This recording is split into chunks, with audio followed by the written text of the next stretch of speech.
Hello dear friends, welcome back to our channel.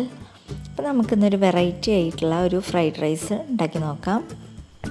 ഇതാണ് cauliflower fried rice അല്ലെങ്കിൽ Gopi fried rice എന്നൊക്കെ പറയുന്നത്. അപ്പോൾ നമുക്കിത് എങ്ങനെ ഉണ്ടാക്കുക നോക്കാം.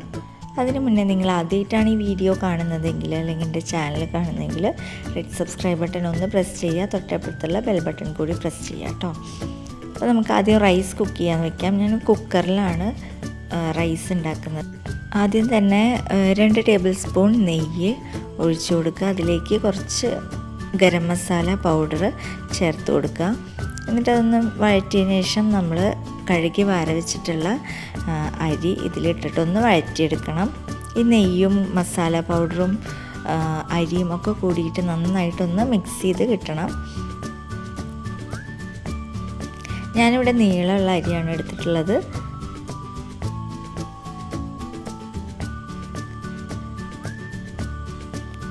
നന്നായിട്ടൊന്ന് വഴറ്റിയെടുക്കുക. ഇനി നമുക്കിതിലേക്ക് വെള്ളം ചേർത്ത് കൊടുക്കാം. നമ്മൾ ചൂടുവെള്ളമാണ് ചേർത്ത് കൊടുക്കുന്നത്. 1 കപ്പ് അരിക്ക് 2 കപ്പ് വെള്ളം എന്നുള്ള രീതിയിലാണ് നമ്മളിതിവിടെ ഒഴിച്ചു കൊടുക്കുന്നത്. ഇനി ഇത് നമുക്ക് ആവശ്യത്തിന് ഉപ്പ് ചേർത്തിട്ട് നന്നായിട്ടൊന്ന് ഇളക്കി കൊടുക്കണം.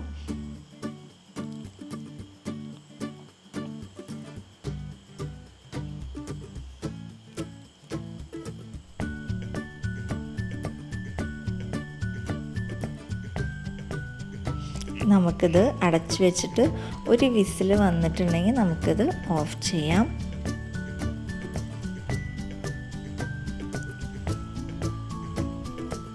നമ്മുടെ ഫ്രൈഡ് റൈസിനുള്ള ചോറ് റെഡിയായി. ഇത് നമുക്കൊന്ന് തണുക്കാൻ വെക്കണം. അതിന് വേണ്ടിയിട്ട് ഞാനിവിടെ ഒരു ബേസിനാണ് എടുത്തിട്ടുള്ളത്. അതിലേക്ക് നമുക്ക് ഈ ചോറൊന്ന് കൊട്ടിയിട്ട് അതൊന്ന് ഫാനിൻ്റെ അടിയിൽ കുറച്ച് നേരം ഒന്ന് തണുക്കാൻ വേണ്ടിയിട്ട് വെക്കാം.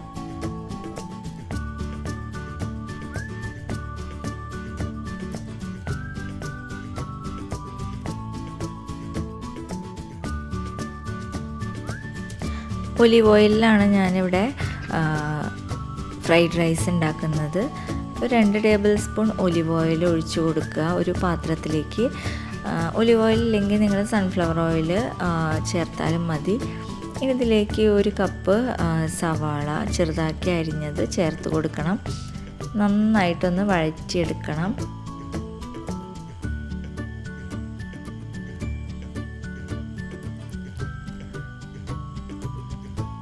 ഇനി ഇതിലേക്ക് ചെറുതാക്കി അരിഞ്ഞിട്ടുള്ള ക്യാരറ്റ് ചേർത്ത് കൊടുത്ത് ഒന്നും കൂടി വഴറ്റി കൊടുക്കാം. ഇതിലേക്ക് നിങ്ങൾക്ക് വേണമെങ്കിൽ ബീൻസ്, ക്യാപ്സിക്കം ഇതൊക്കെ നിങ്ങൾക്ക് ആഡ് ചെയ്യാം. നന്നായിട്ട് വെന്ത് കിട്ടുമൊന്നും വേണ്ട, ജസ്റ്റ് ഒന്ന് വഴറ്റിയെടുത്താൽ മതി. ഇനി അതിലേക്ക് ക്യാബേജ് ആഡ് ചെയ്ത് കൊടുക്കുന്നുണ്ട്.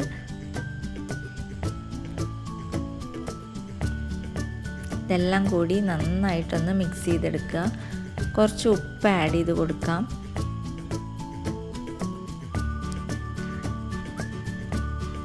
ഇനി നമുക്ക് ഈ വെജിറ്റബിൾസ് എല്ലാം ഒരു സൈഡിലേക്ക് മാറ്റി കോഴിമുട്ട പൊട്ടിച്ചൊഴിക്കാം. ഇതൊന്ന് സ്ക്രാമ്പിൾ ചെയ്തെടുക്കണം.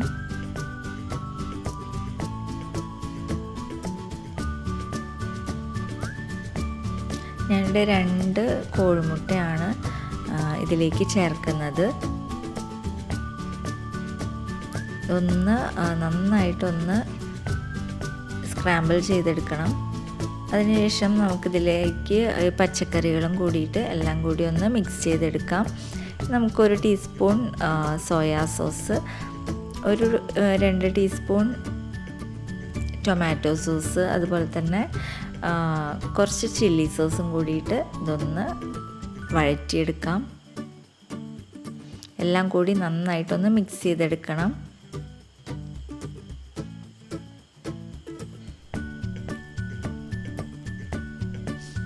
ഇനി നമുക്ക് നേരത്തെ എടുത്തു വെച്ചിട്ടുള്ള തണുക്കാൻ വെച്ചിട്ടുള്ള ചോറ് ഇതിലേക്ക് ഇട്ട് കൊടുക്കുക. നന്നായിട്ട് മിക്സ് ചെയ്തെടുക്കണം. അതുപോലെ തന്നെ നമ്മൾ നേരത്തെ ഫ്രൈ ചെയ്തെടുത്തിട്ടുള്ള കോളിഫ്ലവർ ചില്ലി ഇതിലേക്ക് ചേർത്ത് കൊടുക്കുക. ഇതിൻ്റെ ലിങ്ക് ഞാൻ ഡിസ്ക്രിപ്ഷൻ ബോക്സിൽ കൊടുക്കാം. അപ്പോൾ നമ്മുടെ കോളിഫ്ലവർ ഫ്രൈഡ് റൈസ് ഇവിടെ റെഡി ആയിട്ടുണ്ട്. അപ്പോൾ എല്ലാവരും ഇതൊന്ന് ട്രൈ ചെയ്ത് നോക്കുക.